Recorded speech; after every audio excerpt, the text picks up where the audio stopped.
दर्शक बंधु स्नान करिबा अथवा न करिबा कौनसी व्यक्तिंक व्यक्तिगत इच्छा होइथिले हैं हिंदू धर्मशास्त्र रे स्नानर प्रक्रिया को नहीं अनेक क्रियार वर्णना होइछि। उदाहरण स्वरूप व्यक्ति को क्यों समय रे स्नान करिबा उचित अथवा क्यों समय रे स्नान कले व्यक्ति निजर समस्त धन वैभव एवं ऐश्वर्य समस्त हराई थाए। एतद् व्यतीत हिंदू पुराण रे स्नानर अनेक प्रकारर भेद विषय रे मध्य वर्णना अछि। खाली सेतिकी नुहे हिंदू पुराण रे वर्णित स्नानर विधि को वैज्ञानिक माने मध्य सठिक प्रमाण करिसंती। तेबे दर्शक बंधु आसंतु जानिबा केउ समय रे स्नान करिबा द्वारा व्यक्ति निजर संपूर्ण जीवन सुखपूर्वक अतिबाहित करि पारिबो एवं स्नान करुनथिबा व्यक्ति को जीवन रे कौन सब दुखर सामना करिया को पड़ी थाए। नमस्कार दर्शक बंधु M2 स्टोरी टेलर रे आपण मानकु पुनि थरे स्वागत। गरुड़ पुराण अनुसार जो व्यक्ति शास्त्र निर्धारित क्रियार प्रतिपालन करे ताको ही दिव्य ज्ञानर प्राप्ति होता है।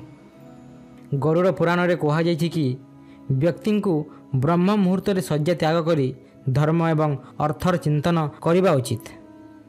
प्रातः काल रे उठी स्नान करिबा द्वारा व्यक्ति को लौकिक एवं परलौकिक फल प्राप्ति होता है। शय्या त्याग परे शौच आदि सारी पवित्र जल स्रोत रे स्नान करिबा उत्तम बोली शास्त्र रे उल्लेख अछि। प्रातः काल रे स्नान करिबा द्वारा पाप काम रे निवृत्त थिबा व्यक्ति मध्य पवित्र होइथांती। तेणु यत्नपूर्वक प्रातः काल रे ही स्नान करिबा उचित।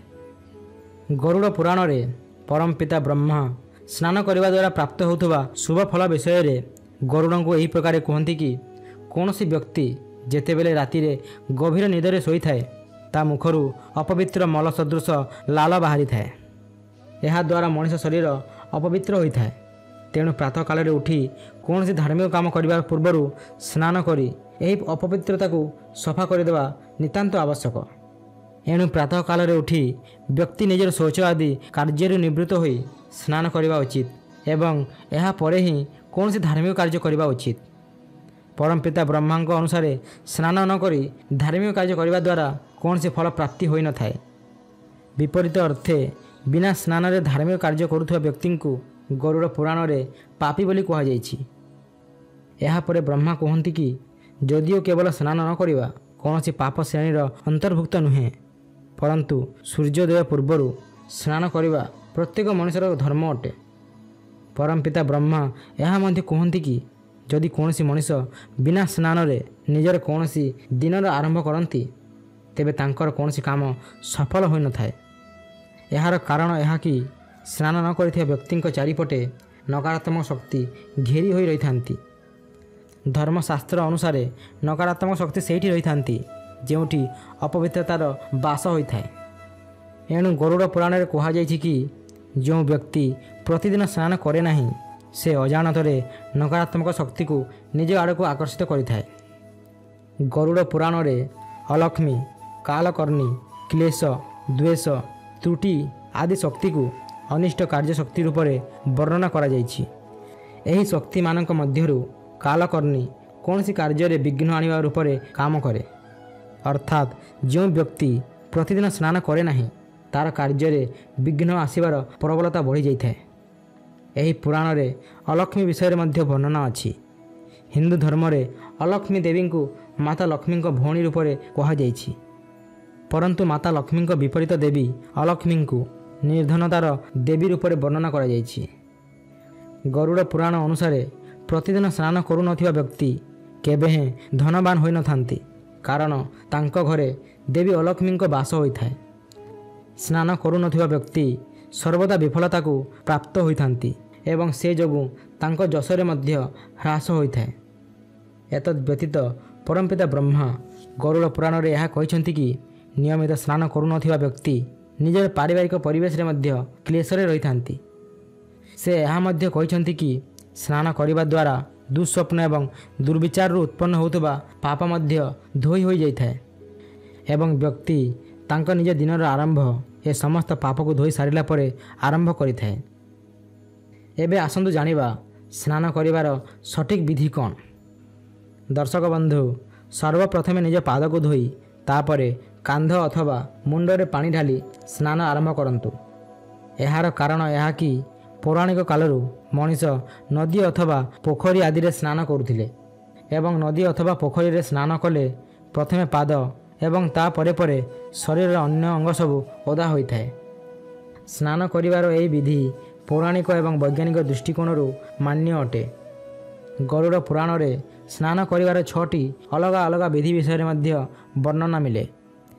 ଏହି ସ୍ନାନ ପ୍ରକ୍ରିୟାମାନଙ୍କ ମଧ୍ୟରୁ ପ୍ରଥମଟି ହେଲା କାୟିକ ସ୍ନାନ। ଏହି ପ୍ରକାର ସ୍ନାନ ମୁଖ୍ୟତଃ ରୋଗଗ୍ରସ୍ତ ବ୍ୟକ୍ତି କରିଥାନ୍ତି। କାୟିକ ସ୍ନାନରେ ବ୍ୟକ୍ତି ନିଜ ମୁଣ୍ଡରେ ପାଣି ନ ଢାଲି ସ୍ନାନ କରିଥାଏ ଅଥବା କୌଣସି ଓଦା କପଡ଼ାରେ ନିଜ ଶରୀରକୁ ସ୍ୱଚ୍ଛ କରିଥାଏ। ଏହାକୁ ମଧ୍ୟ ଗରୁଡ଼ ପୁରାଣରେ ଏକ ପ୍ରକାରର ସ୍ନାନ ବୋଲି କୁହାଯାଇଛି। ସ୍ନାନର ଦ୍ୱିତୀୟ ପ୍ରକାର ଭାବରେ ବରୁଣ ସ୍ନାନ ବିଷୟରେ ଆସନ୍ତୁ ଜାଣିବା। ବରୁଣ ସ୍ନାନରେ ବ୍ୟକ୍ତି ଜଳ ମଧ୍ୟକୁ ପ୍ରବେଶ କରି ସ୍ନାନ କରିଥାନ୍ତି। ଗରୁଡ଼ ପୁରାଣରେ ତୃତୀୟ ସ୍ନାନ ରୂପରେ ଦିବ୍ୟ ସ୍ନାନକୁ କୁହାଯାଇଛି। ଖରା ସମୟରେ ବୃଷ୍ଟି ସହ ସ୍ନାନ କରିବାକୁ ଦିବ୍ୟ ସ୍ନାନ ବୋଲି କୁହାଯାଇଛି। ସ୍ନାନର ଚତୁର୍ଥ ପ୍ରକାରକୁ ଗରୁଡ଼ ପୁରାଣରେ ଅତି ମହତ୍ତ୍ୱପୂର୍ଣ୍ଣ କୁହାଯାଇଛି। ଏହି ସ୍ନାନର ନାଁ ହେଲା ବାୟବ୍ୟ ସ୍ନାନ। ଗାଈର ଖୁର ଦ୍ୱାରା ଶରୀରକୁ ସ୍ୱଚ୍ଛ କରି ସ୍ନାନ କରିବା ପ୍ରକ୍ରିୟାକୁ ବାୟବ୍ୟ ସ୍ନାନ କୁହାଯାଏ। ଏହି ସ୍ନାନ ଅତି ମହତ୍ତ୍ୱପୂର୍ଣ୍ଣ ଏବଂ ଅତି ପବିତ୍ର ହୋଇଥାଏ। ଏହାକୁ ସବୁଠୁ ଉତ୍ତମ ସ୍ନାନ ପ୍ରକ୍ରିୟା ହୋଇଥିବା ବିଷୟରେ ବର୍ଣ୍ଣନା ମିଳେ। ଗରୁଡ଼ ପୁରାଣ ଅନୁସାରେ ଏହି ସ୍ନାନ ମୋକ୍ଷ ପ୍ରାପ୍ତି ପାଇଁ ମଧ୍ୟ ସହାୟକ ହୋଇଥାଏ। ଏତଦ୍ ବ୍ୟତୀତ ଗରୁଡ଼ ପୁରାଣରେ ଆଗ୍ନେୟ ସ୍ନାନ ବିଷୟରେ ମଧ୍ୟ ବର୍ଣ୍ଣନା ମିଳେ। ଶରୀରରେ ଭସ୍ମ ଅର୍ଥାତ୍ ବିଭୂତି ଲଗାଇ ଏ ପ୍ରକାର ସ୍ନାନ କରାଯାଇଥାଏ। ସ୍ନାନର ପ୍ରକାର ଭେଦରେ ପରବର୍ତ୍ତୀ ସ୍ନାନ ହେଉଛି ମନ୍ତ୍ର ସ୍ନାନ। ଏହି ସ୍ନାନରେ ମନ୍ତ୍ର ପଢ଼ି ଶରୀର ଉପରେ ଜଳ ଢଳାଯାଏ। ମନ୍ତ୍ର ସ୍ନାନ ଏବଂ ଆଗ୍ନେୟ ସ୍ନାନ ପ୍ରାୟତଃ ପଣ୍ଡିତ ଏବଂ ଅଘୋରୀ କରିଥାନ୍ତି। ଏତଦ୍ ବ୍ୟତୀତ ଗରୁଡ଼ ପୁରାଣରେ ଏହା ମଧ୍ୟ ବର୍ଣ୍ଣନା ଅଛି କି ବ୍ୟକ୍ତିଙ୍କୁ ସ୍ନାନ ପୂର୍ବରୁ ଏବଂ ସ୍ନାନ ପରେ କ'ଣ କରିବା ଉଚିତ। ସ୍ନାନ କରିବା ପୂର୍ବରୁ ବ୍ୟକ୍ତିଙ୍କୁ ଦୁଗ୍ଧଧାରୀ ବୃକ୍ଷର କାଠିରେ ଉତ୍ତର ଅଥବା ପୂର୍ବ ଦିଗକୁ ମୁହଁ କରି ସ୍ୱଚ୍ଛ ସ୍ଥାନରେ ବସି ନିଜ ଦାନ୍ତକୁ ସଫା କରିବା ଉଚିତ। ତାପରେ ସ୍ନାନ କରି ଦେବତା, ଋଷି, ପିତୃଗଣ ଆଦିଙ୍କୁ ବିଧିପୂର୍ବକ ତର୍ପଣ କରିବା ଉଚିତ। ଗରୁଡ଼ ପୁରାଣରେ କୁହାଯାଇଛି କି ସ୍ନାନ କରି ସାରିବା ପରେ ମାତା ଗାୟତ୍ରୀଙ୍କ ଜପ ଅଥବା ଗାୟତ୍ରୀ ମନ୍ତ୍ର ଜପ କରି ସୂର୍ଯ୍ୟଦେବଙ୍କୁ ଜଳ ଅର୍ପଣ କରିବା ଉଚିତ। ଏହି ପୁରାଣ ଅନୁସାରେ ଏପରି କରୁଥିବା ବ୍ୟକ୍ତି ଯଶସ୍ୱୀ ହୋଇଥାନ୍ତି। ଅର୍ଥାତ୍ ଯଦି ଆପଣ ଧନବାନ ହେବା ସାଙ୍ଗକୁ ଯଶସ୍ୱୀ ହେବାକୁ ଚାହାନ୍ତି ତେବେ ଗରୁଡ଼ ପୁରାଣ ଅନୁସାରେ ଆପଣଙ୍କୁ ପ୍ରତିଦିନ ସ୍ନାନ କରିବା ଉଚିତ। ଯଦିଓ ମନକୁ ସ୍ୱଚ୍ଛ ରଖିବା ହିଁ ମହତ୍ତ୍ୱପୂର୍ଣ୍ଣ ହୋଇଥାଏ, ପରନ୍ତୁ ମନକୁ ସ୍ୱଚ୍ଛ ରଖିବା ସହ ଶରୀରକୁ ସ୍ୱଚ୍ଛ ରଖିବା ଅତି ମହତ୍ତ୍ୱପୂର୍ଣ୍ଣ ହୋଇଥାଏ। କାରଣ ସ୍ୱଚ୍ଛତା ମଣିଷର କେବଳ ଧର୍ମ ନୁହେଁ, ବରଂ ପ୍ରତିଦିନ ସ୍ନାନ କରିବା ଦ୍ୱାରା ମଣିଷ ଶରୀର ରୋଗମୁକ୍ତ ହୋଇଥାଏ।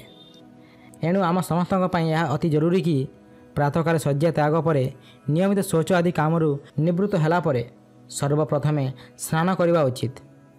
ପରନ୍ତୁ ଆଜିକାଲିର ଜୀବନଶୈଳୀକୁ ଯଦି ଆମେ ଲକ୍ଷ୍ୟ କରିବା ତେବେ ଅଧିକାଂଶ ବ୍ୟକ୍ତି ସୂର୍ଯ୍ୟୋଦୟ ପରେ ହିଁ ସ୍ନାନ କରିଥାନ୍ତି, ଯାହାକୁ ଧର୍ମଶାସ୍ତ୍ରରେ ରାକ୍ଷସ ତୁଲ୍ୟ ସ୍ନାନ ବୋଲି କୁହାଯାଇଛି।